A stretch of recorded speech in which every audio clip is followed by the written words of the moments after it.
I just wanted to go home by psyopticnerve.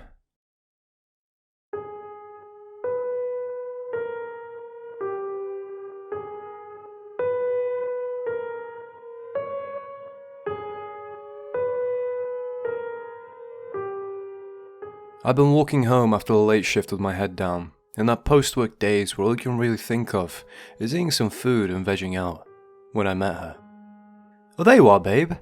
I turned around to see a pretty young woman rushing towards me, arms wide open. I stumbled back as she wrapped herself around me, my hands still stuffed in my jacket pockets. "Please help me. Someone's following me," she whispered, looking up at me with panic in her eyes. I glanced behind her and saw a silhouette approach, then paused just before they entered the glow of a streetlight.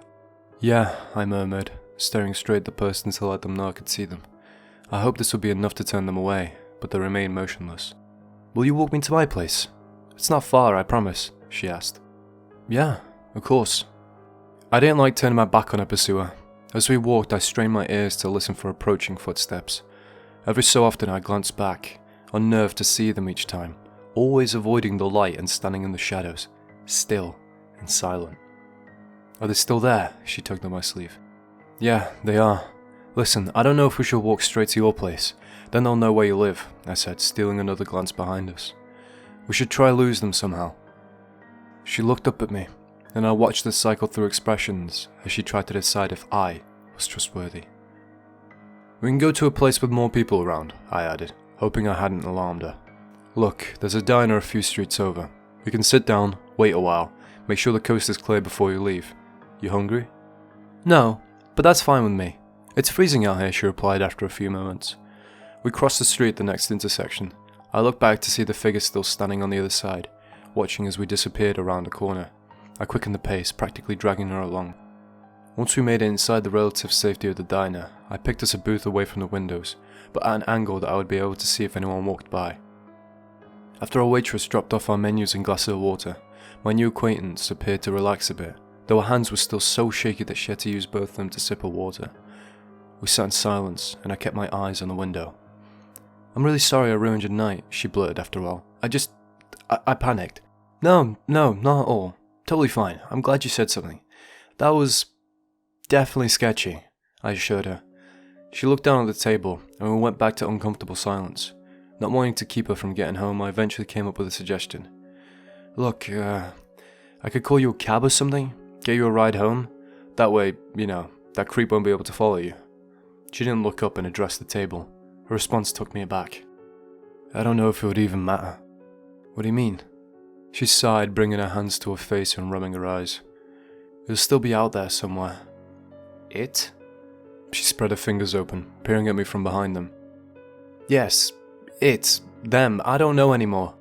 "Okay, look, how about you fill me in on exactly what's going on here?" I snapped. She dropped her hands, her lip quivered like she was fighting back tears. I softened my expression and apologized, but she waved it off. They were really far away when it started. Far enough that I didn't think much of it. Just someone in the corner of my eye, really.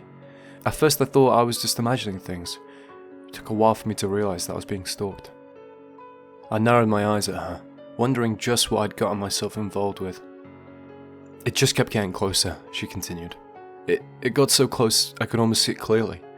And I knew it wasn't right. The situation was taking a turn I hadn't anticipated. There was no denying that something appeared to be following her, but the rest of the story made me question her lucidity.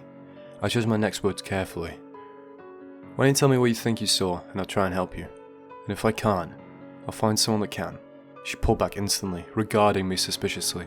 "I'm not crazy. I know what I saw," she replied sharply. "All I'm saying is that your eyes can play tricks on you when you're afraid," I countered. "No, it wasn't human. It was like it was the absence of a person. Like where someone should have been, there was just no one. I was so scared, and I knew it couldn't be real. But then, you saw it too."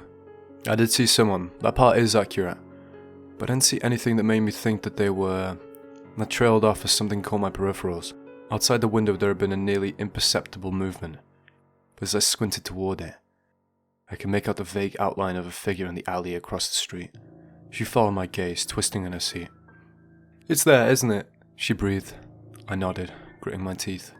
"Wait here," I said, rising from the booth. "No, Don't go out there, she exclaimed, her eyes wide. I ignored her and pushed through the door, adrenaline pumping through me. Hey! I can see you! I called, entering the road, my knuckles curling. The silhouette stood its ground. I was nearly across the road when headlights approached, washing over me just before the vehicle swerved out of the way. Get out the road, asshole! The driver yelled out the window before blaring the horn and speeding away. In those few moments, her stalker had managed to disappear from sight. I scanned the darkened alley, moving forward cautiously, expecting them to leap out at me at any second. But there was no one there, and there was no one on the sidewalk either. For the first time that night, I felt genuine fear. I hustled back to the diner, this time checking for traffic first. As I approached the door, I found the booth sitting empty. A wad of crumpled bills sat on the edge of the table. Cursing, I searched the street for any sign of her, to no avail. It had been an unsettling sight, and by then I was completely baffled. What exactly had happened? I forced myself to slow down and assess things logically. I didn't really know what to think. I could almost have written it off as antics of a very paranoid woman, except for the fact that there had definitely been somebody in the alley. And it did appear that they had been following her. Then I realised that I had never gotten a name. She hadn't asked mine and I hadn't asked hers. This seemed odd to me, considering the bizarre interaction we had just shared. Was this some kind of elaborate con? Had she been working with someone else to distract me? My mind went back to how off guard I'd been when she embraced me, and I felt for my wallet. It was still there and everything was still inside, so she hadn't robbed me. Still, the whole thing didn't sit right with me. I couldn't let it go, so I decided to wander the streets in hopes that I'd catch sight of her again.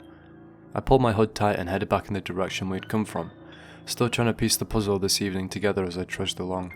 I hadn't been walking for a very long time when I saw a group of friends smoking outside of a pub. Hey, excuse me, I greeted them as I approached. You didn't happen to see a friend of mine go by? I've been trying to think of the best way to describe her, but the group ignored my presence entirely and continued to joke among themselves. Excuse me, sorry to bother you all, I tried again. But I'm looking for someone who... There was a murmured agreement that they should head back inside, that it was too cold to stand out there any longer. And with that they filed back inside without so much as a glance in my direction. Everything about this evening had been off, but this was unbelievable. There was just no reason for an entire group of people to pretend I didn't exist. Or was there? It was the absence of a person. I froze, her words entering my brain suddenly. But that was preposterous, wasn't it? I peered at my reflection in the pub window, certain of my existence, but now I was overcome with the need to get someone to acknowledge me. I reached for the pub door. I could feel it in my hand, but it wouldn't budge. I pushed and pulled, but the door wouldn't open from either direction. I'd have thought it was locked if I hadn't seen it swing open just seconds before. It was then that I knew something was wrong. Whatever this world is, whatever plane of existence I had come from, I quickly realised that I was not a part of it anymore. No one could see me, no one could feel me, no one could hear me, and I could no longer interact with any physical objects that I hadn't already been carrying. As the early morning sun began to rise, I was still desperately trying to get anyone's attention. For all my efforts, I was rewarded nothing. The most I was able to do was get trapped in my building stairwell after trying to follow a neighbour inside. To my dismay, I hadn't caught up with them before the door at the top of the stairs swung shut, and I was forced to wait there until another neighbour came down the steps on their way to work. Being outside was better. Even if I could still feel the whipping wind, at least out there I couldn't get stuck anywhere. For the first few days I felt hunger and thirst, but the longer I stayed, the less I felt. Eventually I grew numb to these sensations. Even the stinging cold became bearable. Gradually, I came to accept my fate, however cruel, however impossible it all seemed. It had probably been weeks. By then I'd lost all sense of time, when I met another like me. I'd been sitting in the frozen park late at night, trying to remember what it was like to be real. I didn't react to the shadow that loomed in front of me, expecting it to belong to yet another person who couldn't see me. It was only when it halted that I bothered to look up. They were much like the silhouette I'd seen on that fateful night, and my breath caught as I tried to find a face that wasn't there. Something darker than total blackness stared back at me, and I wondered if I appeared the same way to them. "Do you see me?" I tried asking. "Yes." I nearly choked searching for words, trying to figure out what question to ask next. What happened to us? The figure gave a dry laugh. "Seems we're dead, doesn't it?" I crossed my mind a few times, but hearing someone else say it was worse. Only then did it feel real. "But how?" I cried. The stranger snorted. "You mean you don't remember how you died?" "No." Do you? Yeah, got lured here, just like you. What do you mean? The figure gave a long sigh before sitting beside me on the bench. Haven't been like this long, have you? I shook my head. Well, here's how it works. As you might have noticed, most people can't see you, and you can't do a thing to make them. There are a couple of exceptions. They're just really rare to come across. What are the exceptions? Well, there are the gifted types, it said, pointing a non-finger to the middle of where their forehead would have been. And then there are folks who are on their way here. On the way here? Like, dead? Precisely. I processed this information for a while, trying to think back to the night I'd disappeared. She'd been able to see the dark figure, and so had I. I drew a sharp breath, the revelation slowly dawning on me. The car. It must have hit me when... Not quite, the stranger interjected. You never actually died. Whoever took your place managed to swap places with you right before you would have. Right place, right time. Nearly impossible without the help of someone living. So she tricked me, I scoffed, incredulous. But why would she do that to me? Who knows, eh? People do crazy things for all sorts of reasons, you know. Point is, don't bother dwelling on reasons here. They don't matter much. Good luck finding your way back. Not many of us ever do. With that, the absence of a person strode away, leaving me to come to grips with what I'd been told. I knew I'd never find her again. Whoever she was, whatever she wanted, it didn't matter. She'd gotten what she needed, and she was long gone. It took some time, but I learned that I had to accept that. I learned that I had to let it go.